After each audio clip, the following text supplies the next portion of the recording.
Hi friends, welcome to அம்மினா சமையல். ரவையே வேணாம், ரவை உப்புமாவா எனக்கு வேண்டவே வேண்டாம்னு சொல்கிறவங்களுக்கு கூடி நீங்கள் இது போல் ரவை உப்புமா பண்ணி கொடுத்தீங்கன்னா நல்லா விரும்பி சாப்பிடுவாங்க.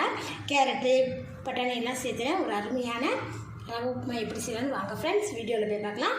வீடியோக்குள்ளே பார்க்க முடியாது வரைக்கும் நீங்கள் அம்மினா சமையல் சேனல் சப்ஸ்கிரைப் பண்ணிக்கோங்க. கடையில் நல்லா சூடாக இருந்தாமே இதில் ஒரு கப் அளவுக்கு வெள்ளை ரவை, இந்த லோ ஃப்ளேம்லேயே வெள்ளை ரவையை வறுத்துக்கலாம். வறுத்த வெள்ளை ரவை, வறுக்காத வெள்ளை ரவை இது எடுத்துக்கிட்டாலுமே லோ ஃப்ளேமில் லேசாக வறுத்துக்கலாம். அப்போ உங்களுக்கு பார்த்தீங்கன்னா சாப்பிட்றதுக்கு நல்லாயிருக்கும். ரவையை பார்த்தீங்கன்னா லோ ஃப்ளேம்லேயே லேசாக வறுத்துட்டோம். இப்போ இதை ஒரு பிளேட்டுக்கு மாற்றிக்கலாம். இந்த மாதிரி பிளேட்டில் போடும்போது ரவை பார்த்திங்கன்னா ஆறிடும். இப்போ அதே கடாயை எடுத்துட்டேன். கடாய் சூடாக தானே இருக்குது. இப்போ இது கூட பார்த்திங்கன்னா 5 டீஸ்பூன் அளவுக்கு நான் எண்ணெய் சேர்த்துக்கிறேன்.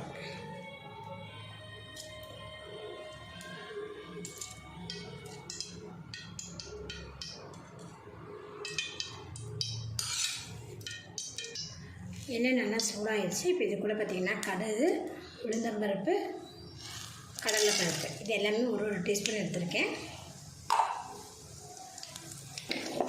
உளுந்து, கடலைப்பருப்பு, கடுகு எல்லாமே நல்லா பொரிஞ்சிருச்சு. ஒரு பெரிய வெங்காயத்தை பொடியாக கட் பண்ணி உதிர்த்து வச்சுருக்கோம்.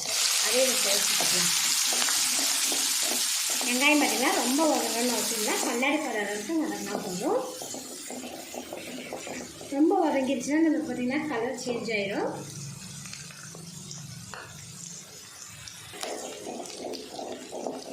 கண்ணாடி பழ அளவுக்கு வெங்காயத்தை வதக்கி விட்டாச்சு. இப்போ இது கூட பார்த்திங்கன்னா கொஞ்சமாக கருவேப்பிலை, 2 வரமிளகா, 2 பச்சை மிளகாவை பொடியாக கட் பண்ணி வச்சுருக்கேன். ஒரு சின்ன தொட்டு இஞ்சி இது எல்லாத்தையுமே சேர்த்துடுங்க. வரமிளகா சேர்த்தும்போது ஃப்ளேவர் நல்லாயிருக்கும். அதனால் நான் முழுசாக தான் சேர்த்துருக்கேன். ஏன்னா பச்சை மிளகா 2 கட் பண்ணி போட்டிருக்கோம் இல்லையா, அதனால் வரமிளகாவும் நம்ம கட் பண்ணி போடும்போது காரம் ரொம்ப அதிகமாகிடும். அதனால் 2 வரமிளகாயை நீங்கள் முழுசாகவே சேர்த்துக்கங்க.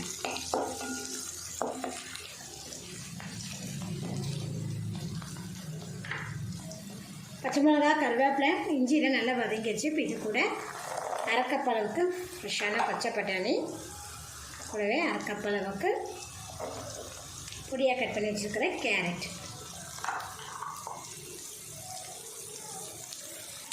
இது கூட பார்த்திங்கன்னா கொஞ்சமாக உப்பு சேர்த்துட்டு இதை நல்லா மிக்ஸ் பண்ணி வதக்கி விட்டுருவோம். இந்த வெஜிடபிள்ஸ் கூட உப்பு சேர்த்தும் போது வெஜிடபிள்ஸ்லாம் உப்பு பிடிச்சிரும். அதுக்காக தான் இப்போ கொஞ்சமாக உப்பு சேர்த்துருக்கேன்.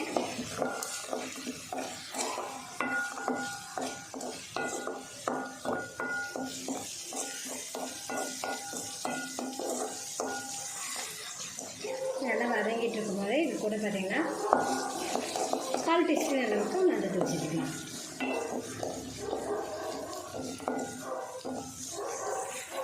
மஞ்சள் சேர்த்துட்டு நல்லா மிக்ஸ் பண்ணி விட்டுட்டேன். இப்போ வெஜிடபிள்ஸ் பார்த்திங்கன்னா கொஞ்சம் நமக்கு நல்லா வதங்கி குக் ஆகணும். அதனால் மீடியம் ஃப்ளேமில் ஒரு 2 நிமிஷம் நம்ம மூடி போட்டு வச்சுருவோம். 2 நிமிஷம் பார்த்திங்கன்னா மீடியம் ஃப்ளேம்லேயே குக் பண்ணிவிட்டோம். நம்ம மூடி பண்ணி பார்க்கலாம். பார்த்தோம்னா எண்ணெயிலே பார்த்திங்கன்னா வெஜிடபிள்ஸ் பாருங்கள் நல்லா வதங்கியிருக்கு. இப்போ இது கூட தண்ணி சேர்த்துக்கலாம். எந்த கப்பில் நீங்கள் ரவை எடுத்தீங்களோ அதே கப்பில் 2 கப் அளவுக்கு தண்ணி சேர்த்துருங்க.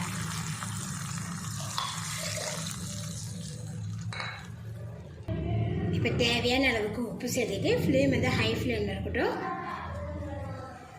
தண்ணி பாருங்கள் நல்லா கொதிக்க ஆரம்பிக்குது. இப்போ இது கூட பார்த்திங்கன்னா நம்ம ரவையை சேர்த்துக்கலாம். ரவையை சேர்த்துறதுக்கு முன்னாடி ஃப்ளேம் வந்து லோ ஃப்ளேமில் வச்சுட்டு ரவையை சேர்த்துக்கங்க.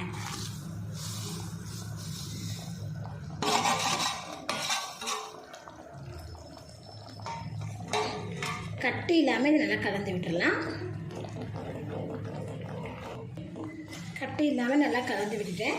இப்போ இது கூடவே பார்த்திங்கன்னா பொடியாக நறுக்குன்னா கொத்தமல்லி தழையிலையும் சேர்த்துருங்க.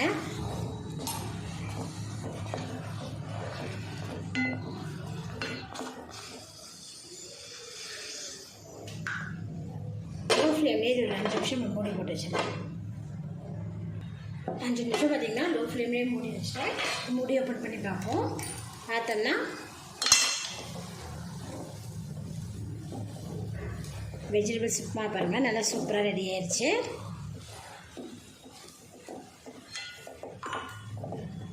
இப்போ நம்ம ஸ்டவ் ஆஃப் பண்ணிடலாம். தண்ணி பார்த்திங்கன்னா ஒரு கொதிக்கும் போதே நம்ம ரவையை சேர்த்திடணும். ரொம்ப நேரம் கொதிக்க வச்சு நம்ம ரவையை சேர்த்தினோம்னா ரவை வேகிறதுக்கு வந்து தண்ணி பத்தாது. அது இல்லாமல் நல்லா கொதிச்சு தண்ணியில் நம்ம ரவையை சேர்த்தும் போது ரவை பார்த்திங்கன்னா சீக்கிரமாகவே நல்லா குக் ஆயிரும்.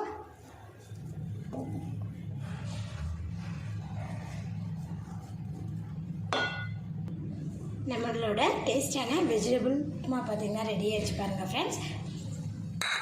ரவையே வேணாம் உப்புமாவே வேணான்னு சொல்கிறவங்களுக்கு கூட நீங்கள் இதை போல் செஞ்சு கொடுத்தீங்கன்னா நல்லா விரும்பி சாப்பிடுவாங்க. என்னோட இந்த வீடியோ உங்களுக்கு பிடிச்சினா லைக் பண்ணுங்கள். மறக்காமல் ஆமினா சமையல் சேனல் சப்ஸ்கிரைப் பண்ணிக்கோங்க. நன்றி.